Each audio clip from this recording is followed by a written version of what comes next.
کا نام لے کر جو بڑا مہربان نہایت رحم والا ہے۔ اے چادر میں لپٹنے والے، اٹھو، اب خبردار کرنے لگو اور اپنے پروردگار کی بڑائی بیان کرو، اور اپنے کپڑے پاک رکھو اور شرک کی گندگی سے تو الگ ہی رہو، اور اس نیت سے احسان نہ کرو کہ اس سے زیادہ کے خواہاں ہو، اور اپنے پروردگار کی خاطر صبر کرتے رہو۔ پھر جب سور پھونکا جائے گا تو وہ دن مشکل کا دن ہوگا، یعنی کافروں پر آسان نہ ہوگا۔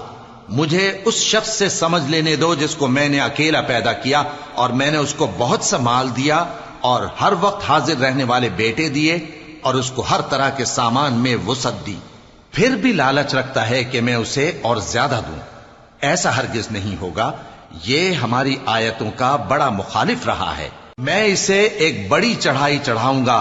اس نے غور و فکر کیا اور ایک بات ٹھہرا لی، یہ مارا جائے، اس نے کیسی تجویز کی، پھر یہ مارا جائے، اس نے یہ کیسی تجویز کی، پھر اس نے نگاہ کی، پھر تیوری چڑھائی اور منہ بگاڑا، پھر پیٹ پھیر کر چلا اور تکبر کیا، پھر کہنے لگا یہ تو جادو ہے جو پہلے لوگوں سے برابر ہوتا آیا ہے، پھر بولا یہ اللہ کا کلام نہیں بلکہ بشر کا کلام ہے، میں ان قریب اس کو سقر میں داخل کروں گا، اور تم کیا سمجھے کہ سقر کیا ہے؟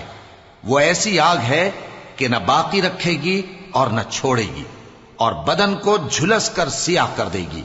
اس پر 19 داروغہ ہیں، اور ہم نے دوزخ کے داروغہ فرشتے ہی بنائے ہیں، اور ان کا شمار کافروں کی آزمائش کے لیے مقرر کیا ہے، اس لیے کہ اہل کتاب یقین کریں اور مومنوں کا ایمان اور زیادہ ہو، اور اہل کتاب اور مومن شک نہ لائیں، اور اس لیے کہ جن لوگوں کے دلوں میں نفاق کا روگ ہے اور جو کافر ہیں کہیں کہ اس مثال کے بیان کرنے سے اللہ کا مقصود کیا ہے۔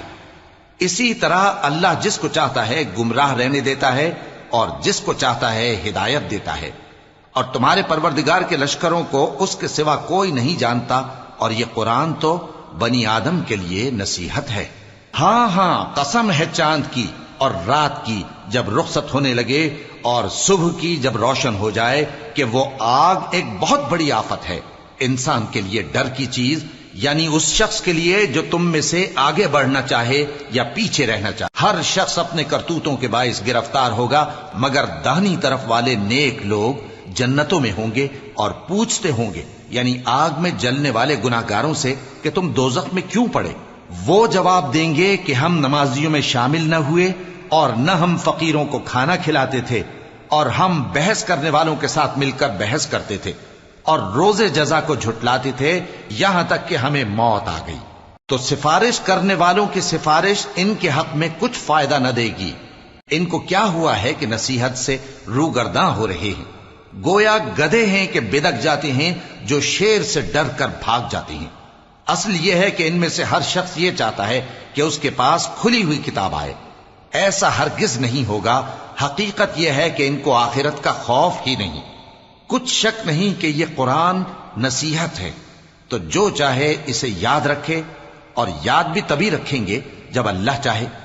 وہی اس لائق ہے کہ اس سے ڈرا جائے، اور وہی معاف کرنے والا ہے۔